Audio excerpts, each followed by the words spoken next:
Right, here we go. So, guys, imagine this. Imagine we all got in this freezing cold garage to record this podcast, and I didn't press record. Imagine that. I can only imagine such a travesty. Yeah. That didn't happen yesterday at all, did No, it? no, it did. No. Yeah. After the best podcast we've ever recorded, Yeah. Yeah, it was the best podcast ever, and I failed to press record. But we only did like 55 minutes though, so it's not Yeah. worth getting wound up about, is it? I did actually think Paul was going to hit me with the freaking microphone. Anyway, here we are. Welcome to the next episode of the Quarantine Daily Podcast. If you saw yesterday's podcast, it was with watched, listened, whatever. It was Ricky. We've got Ricky with us again today. Always. Well, I say again, I'm talking as if we released the podcast that we never recorded yesterday. But anyway, he brought some absolute pearls of wisdom. Ricky is a former Conquer Food graduate, now full-time chef at TEAM Bootcamp. He also did the baked nut butter pear that we did, the little cooking demo, and he's got another one coming up tomorrow. So look out for that. I've also got what I can only describe as Chewbacca's better-looking sister. That's quick. It's pretty chilly in this little podcasting studio. Nick's turned up in some kind of... It's a Jedi outfit. It's an entirely fleece Jedi type outfit to keep warm. And did you go in the shop and say, have you got these? It was a gift. I didn't buy it, Craig. Come on. Well, okay. Well, the person that bought Face, I it... did not buy it. Okay. The person who bought it, did they go in the shop and say, have you got this but in dog shit brown? That's the colour of a Jedi. Yeah. Okay, so bringing the Jedi skills today is Nicola, also a graduate of the Conquer Food program. Now the full-time Conquer Food coach who runs all the group sessions and coaching sessions, one-to-ones and all that kind of stuff, but also does a whole host of other stuff. We call her the Swiss Army knife of the bootcamp world because she covers cooking. She covers everyone. Yeah. Everything, yeah. The only thing she hasn't done yet is training. I reckon I could do it, but I would take it way too far. You know, To be fair, she's taken people on walks before, so pretty much. Yeah. Cool. Well, it might happen. You never know. That's the dream. And obviously a lady that needs no introduction in the bootcamp world, and that's Paula. Paula, on a scale of 1 to 10, how pissed off was you with me not pressing record yesterday? 11.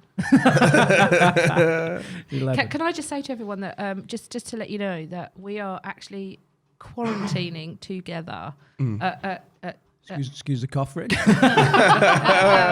Erdington Manor. Yeah, we've got there's Craig and I, and obviously our family, and then we've had some beautiful staff who have stayed with us to do this and are quarantining with us. So just in case people wonder how we're all chatting and managing to talk and stuff, that's why. We're following the rules. Yeah. Well, I mean, we're at least meter apart here, but more than that, probably. Yeah. Well, it doesn't matter because we're quarantining together, so... Yeah. Okay, so Yeah. on the agenda today, I put out a little Facebook Live video that we're going to start answering some of the questions that people have posed when they registered for the virtual bootcamp. We've got 70. Now, I'm kind of thinking, even if it was like 10 a day, that'd still take us a week to answer all these questions, but I'm pretty sure we're not going to get through every question, unless this quarantine goes on for a much, much longer. Anyway... today I'm going to try and get through Deb, Joy, Cheryl, and at least one other. So that's the goal today. Everyone ready? Yeah, let's do it. Yeah, so we had a bit of a rehearsal yesterday, so this should be immense. Okay, so first of all, Deb said that 2 words, food portions. Okay, so obviously we can take from that food portions are massive. There are people in the world where their food portions are not quite big enough. In fact, there's quite a lot, However, I'm going to take it that the food portions are too big. So come on, from your experience, was there a time when your food portions were just big? How big? How did it affect you? And what advice have we got for Debs? Same as I said yesterday, Craig. God. You waste an hour of people's quarantine and they can never let it go. It's not always that it is the portions, but it's also what you eat as well. And the point that I made yesterday was that my portion sizes are never ever too big because I can't eat a lot of food in one go. However, what I used to eat in between as well would amount to rather a lot of food throughout the day. So I think it's taking into consideration your actual portion when you sit down for a meal, but also what you eat throughout the rest of the day as well. And at camp we have a kind of rule of thumb with regards to what a portion size or what a good healthy portion size should be. So I'll pass over to you to explain. Well, that sounds like someone who's forgotten. No, I haven't forgotten. Well, go for it. Take the glory, go. Okay, so if it's protein, so we generally say it should be the size of your palm, and that's your palm. Not a big person's palm. Yeah, not a big person's palm. So that should be the size of your palm. Not a palm tree. Yeah. Good carbohydrates, 2 fists. And fats is the end of your thumb. Is that correct? Yeah. And then the only other one then is starchy carbs. If you do eat starchy carbs, pasta, rice, bread, that kind of stuff, potatoes, bananas, then it's about the size of 1 fist. And the reason for all that is we want you to put the food together in such a way that we're kind of controlling insulin, we're moderating calories by proxy. We don't count calories and never really have, but just by controlling the actual quantity of food, you're going to have like a calorie controlling aspect to your food. So that's the idea from that. Rick, just over to you, because I mean you're never shy in sharing your past. My past. Well, Paula was saying that she was more of a constant grazer, right? We get a lot of people that come that are grazers and just graze all day long. But I was mine was much more that I would just eat too much of everything all the time, and it wouldn't always necessarily be healthy or unhealthy either way. It would kind of just be whatever I was eating a lot of it. I did go through. I mean, what was? Sorry to interrupt. No, go. Well, I'm not sorry, but what was the driver behind that? Was it habit? Was it equal parts habit to equal parts? I think it became habit, obviously, as most of these sort of things do. It became habit, but I think it mostly stemmed from what a lot of people with overeating issues have, which is usually some kind of emotional lacking in some department. So you're trying to fill that kind of void with some. Well, I think all addicts have that. They're trying to fill the void or find that same feeling, constantly chasing that high, if you want to call it that, of looking for that satisfaction and that feeling of a void. So like the dopamine hit. Yeah, when you've had a bit of nice food or something like that, and you it's get that sugar rush as well, isn't it? 'Cause I mean, I was definitely a sugar fiend. Like that was one of my main things. Sugar and carbs were where I lived. Cake was everything. Sort of thing. It just was, and still can be sometimes, but not as much. And so it would just be that it wouldn't be I had the slice of cake everyone else had. It would be the rest of the cake would go with me, sort of thing. But yeah, we'll come back to you in a minute and talk about like how you kind of moderate portions and that nowadays and that kind of stuff. But Nick, what about you? I mean, was there a time when your portions were through the roof, or were you a grazer? I was probably a bit of both, actually. I think my portions were big, but I didn't necessarily realise that they were big. Because you kind of plate up your food and it looks all right on a plate, and you kind of go, that's a portion of food, off you go. And a bit like Paula says, it was probably that I was eating 3 times the amount of food around each meal as anyway. But yeah, I think definitely my portions are now a lot smaller. Plating them up differently obviously helps, using smaller plates like we tell people to do at camp. Obviously mixing up with our style of plates as well we have at camp for a bit of visual variety. But yeah, I don't even think I had the cognitive awareness that my portion sizes were too big. They were just, that's what I'm eating today. Because quite often I'd be like, what I'm eating is healthy. I don't understand what's going wrong here. Then when you look at it now, and I was like, well, because you're eating half a chicken. And I didn't really need half a chicken. No wonder. I get it. And what about the rest of the Jedis? What are they? Well, we're all on very small Jedi plates. We like to use the Force to move our plates around. Yeah.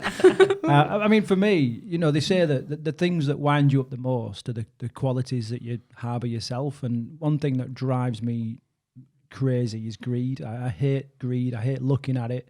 I hate seeing it. And my eldest son, he had we did like a nice casserole, and for the lads we gave him a baked potato as well, and he cut off this slab of butter to put in his baked potato. That it'd be the quantity of cheese, not butter, and it just.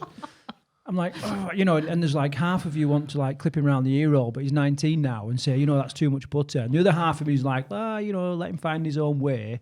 And I don't like to see it. And the reason for that is I can be greedy myself. Like, you know, there are times when I can absolutely freaking binge out. Not so much nowadays, but back in the day, my God, you know, if there was a food competition in a pub, like I was like, right, I mean, regardless how hungry I was, I was like, yeah, I'll take that on. I want the T-shirt, you know, and I used to, you know, I've spoke before about my rugby Domino's night that I used to have on. I think you spoke about that yesterday. Yeah, no longer. Yeah. So I spoke about that, and there were times when I'd finish my large Domino's pizza with extra toppings on the side and all that kind of stuff, and then I'd be looking around the room, sort of going, right, who's leaving theirs? Oh yeah. You know, like a hyena. Waiting for the weakest, you know, antelope to drop off the back of the herd or whatever, just to pounce on it, and I'd get upset when people didn't leave pizza. But I was, you know, I'm trying to sustain, I'm trying to sustain this shape, and this week's shape's a beach ball.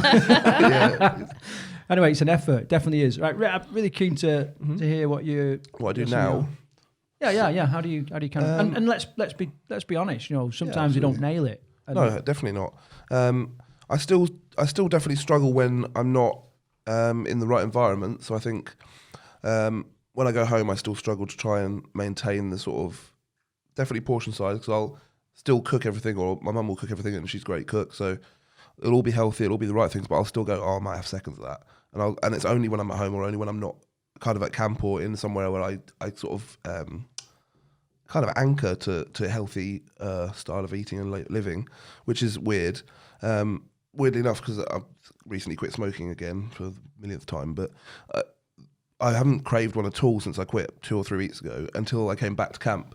And there's obviously some kind of anchor there of when I'm at camp I smoke, because when I was working I'd smoke. And there's a well-accepted mantra in the self-development world is that environment will always trump discipline. Yeah. And, you know, and it's exactly that. Like, you know, the environment you put yourself in very much dictates how well you do at something. I'm going to do some work on like routines and stuff later in the week, but it's exactly that. You know, you can go for days and days at home, like just, you know, battling discipline, but then you come away to like camp and all of a sudden things click in place, you know, and it works both ways. So yeah, it's weird, but but now generally what I try and do is obviously stick to the rule of thumb, because it's a really easy way to just figure out a portion size. And I sometimes look at it and go, I might just have a bit more chicken.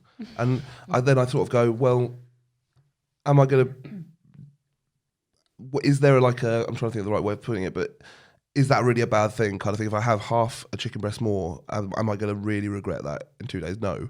If I don't have it and then I'm still hungry and then I eat a load of crap, yeah, I am going to regret it. So I think it's that balance, isn't it, of going, this is the correct portion size. I know this is how much I actually need to eat, but is it going to be detrimental in either side, sort of thing? Because there's obviously a balance to everything. And it's like you always say, moderation in everything, including moderation. So, you know, there's sometimes where having something extra, if it's something healthy extra, is a much better choice than not having it and then being hungry and going and eating a pizza or going and eating crisps and chocolate and stuff. Yeah, I mean, when I first started losing weight, one of the things, a tactic that I used all the time, and the people around me loved it at first and then grew to hate it, was when say you're eating out and a meal turned up, straight away I would just instantly get rid of half the carbohydrates. Anything white on my plate, I'd be like, right, this is going.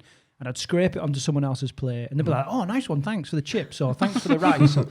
Secretly, you know, I'm like, "Fucking you take it." Yeah. Secret sabotage there, right? I know. Did we talk about that? Yeah, we did. Anyway, you know, it's gone. It's off my plate. And when people started saying, "No, I'm not having it," you always give me. I don't want your chips anymore. I'd put them in the center of the thing, and I'd just cover them in something that I didn't like. So whether it was loads of pepper or, you know, just get rid of it.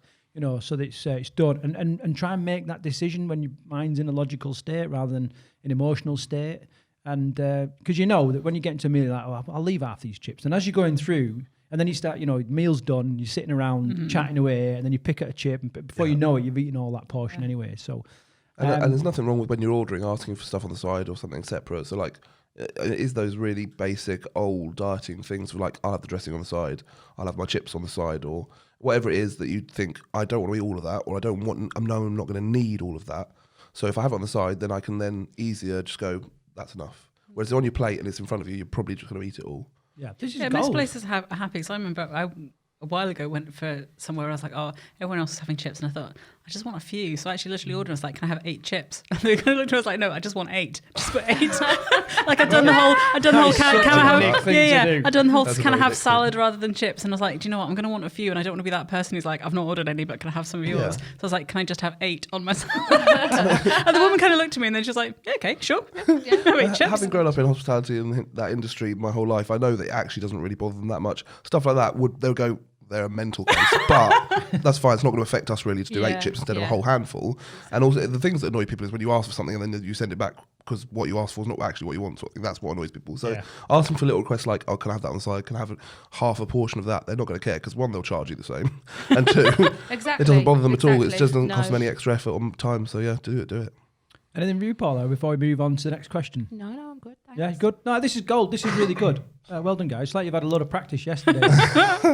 Right, okay. So another part of Deb's question is she basically does one exercise session 6 days a week, but more stagnant the rest of the time. Now, the way I read that is that because it's not entirely clear, but is that she's exercising daily, and whether it's 40 minutes an hour, whatever it is, I don't know. But the rest of the time, she's pretty sedentary. Who wants to start us off?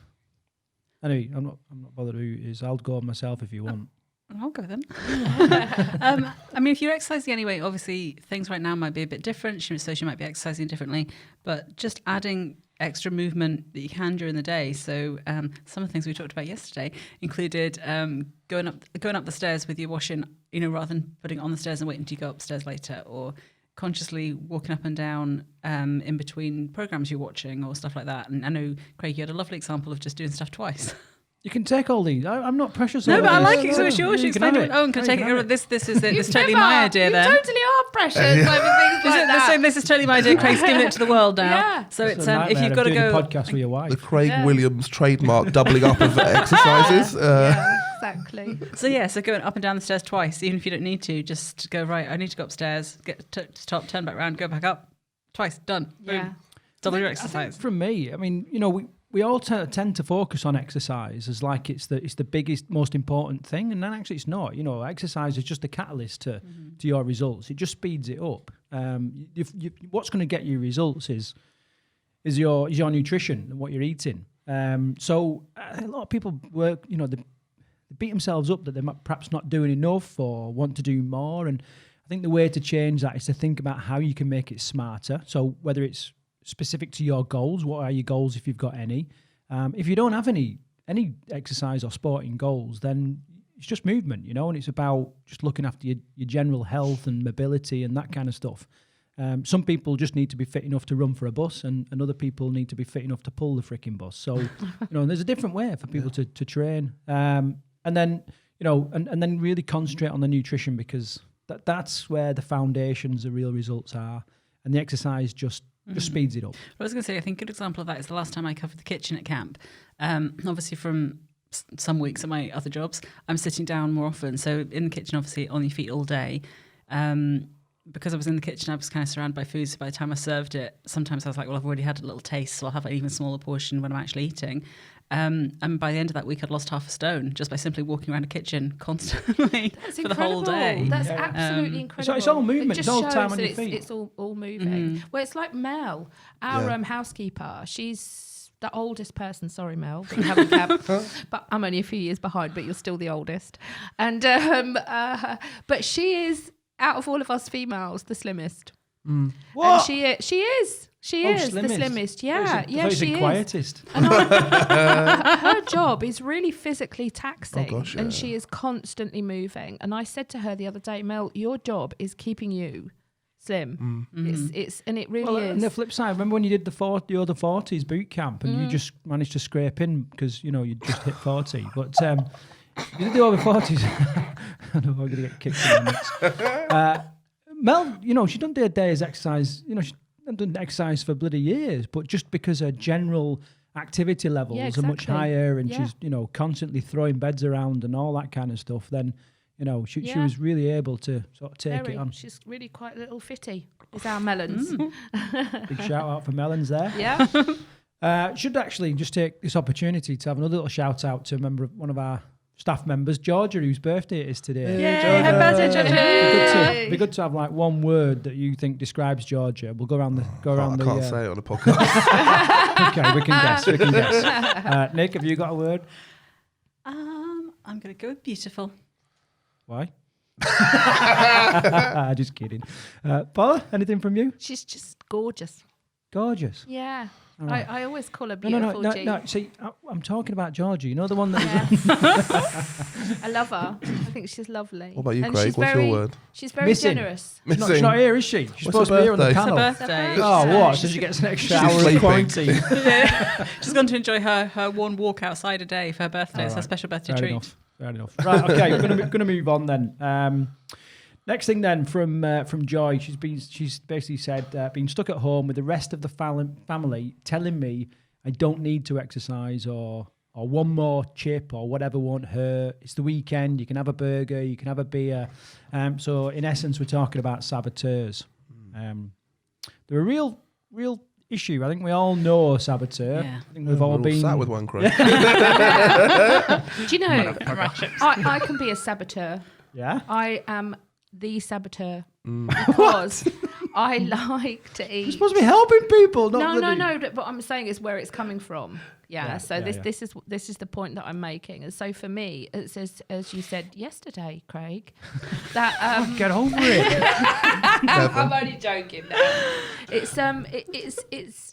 It's that guilt, isn't it? I really want that piece of cake, but if I buy a piece of cake and take it back to everybody and tell them I'm a really kind person because I'm making them a cup of tea and sharing my cake, it's actually all about me and not about the person that you're trying to sabotage, if I'm being honest. And so when you're on the receiving end, you have a choice, and that choice is to not receive what you're being gifted and what you're being given if it doesn't serve you well. You can feel guilty though, can't you? Someone's like that, right? I've got you this. I've got you easy one, a pint. I've got you a pint, mate. You feel guilty for not drinking that. You know what I mean? And you're trying to tip it into the plant next to you or whatever. Like everyone's seeing you, but you do, don't you? You know, it's a real pressure. How do we deal with saboteurs? Anyone got any strategies or? I think there's lots of different ones. I think one is to, especially if it's family that you're currently at home with and going to be at home with for the next however many days it is now, maybe you just need to sit down. Pay attention, everyone living with me. I'm not good at maths. I don't count things. I think it's possibly to sit down and have quite an honest chat with them and just say, I don't find it helpful. You know, especially if you're someone who is actively losing weight or trying to be fit and your family know you're trying to do that, to actually sit down and say, this doesn't help me when you do this. So please don't offer me biscuits. If I want a biscuit, I'll help myself. If you're having a cake, that's all fine, but I don't want a piece. And just make that obvious. So you've set boundaries. And then if they keep doing it, you're in a better position to then say, I asked you to not do that. You're making things very difficult for me. Or that maybe makes them feel a bit guilty. So you can say something like, eating cake doesn't move me towards my goals right now. And again, that's a very polite way of saying no, but making it very clear that there's not any way around it. So Nick's suggesting you face it head on, which is, it's good. I'd probably agree with that. It's something that I would probably do as well. Any other? There's nothing wrong with flipping it back on them as well and going, well, The cake. yeah, literally, yeah. And no one's got to But eat also it. just going, well, why don't you want to do exercise with me, or why don't we all eat healthier together, or why don't we use this time, because we're all in a privileged position right now in a sense. I know there's a lot of people struggling, obviously I'm not trying to say it's easy, but we've got time-wise, we are super privileged. We've got a lot of time for ourselves, and what better way to use that than to actually focus on ourselves and the people around us that we really care about and making our lives healthier and better. I think for a lot of people, it's sharing food, and especially when you give other people food, it's a way that we've all learnt to communicate affection and love and caring, because when we're little, if something goes wrong, it's would you like a sweetie, would you like a biscuit, to make you feel better. So actually in times like this, people are probably offering people more food because it's a way that we communicate comfort to each other. And actually, like you say, you need to find other ways of saying, it's nice to all be together, but let's go for a walk. Let's, dig out that old jigsaw puzzle that we've tried to do last Christmas and fell out over. Let's do that, actually, so that you're still getting that connection, that togetherness, that sense of love, but without eating a cake you didn't want to eat. Very quiet over this, Paula. What do you think? What's your suggestions for tackling saboteur? I mean, we live with the saboteur, don't we? Yeah, we do live with a saboteur. I think for me, it's take ownership of it and respect what you need for yourself. Because, you know, I'm going to flip it and again look at the saboteur rather than the person that's receiving it for a start. But sorry, I've just lost my foot underneath the table. I think it's very much about, I mean, when you've got people saying to you, you don't need to exercise or you don't need to do this, what they're actually saying is, I don't want to exercise and I don't want to do this. And I need an ally. And I need an ally, because in you doing it, it makes them feel guilty as well, because I've got someone in my house. Yeah, no one likes that righteous. No, I've got someone in my house who is looking after their health and I'm not, and that makes me feel uncomfortable. So as human beings, what we'll do is we'll pull people to us. I mean, we see it at camp with groups of people when they're in. Yeah. And so I think, you know, you've got to be strong, as Nick said, however you deliver that. But be strong in your convictions. No, I don't want this. If you want it, it's absolutely fine. I'm not going to judge you for doing what you do. So please respect me and don't judge me for what I do. Absolutely. But I think you've got to stand tall and stick up for what you believe in. Yeah, so there it is. Stand tall, stick up for what you believe in. We're going to make this podcast a little bit shorter today so we can get ahead of things. This has been undoubtedly the best episode yet. Second only to yesterday's. The Lost podcast. Yeah. Okay, so when we come back, we're going to look at some questions from Cheryl. We're going to talk about nibbles, the old wine o'clock, which is quite common, and we're also going to talk about self-belief. So coming up in the next episode of the Quarantine Daily Podcast, say goodbye, guys. Goodbye, guys. Bye. Bye. Should we try that again? I'm going to give you a 3, 2, 1, and then we need a proper goodbye, guys. Are you ready? 3, 2, 1, let's go. Bye, Goodbye, guys. guys.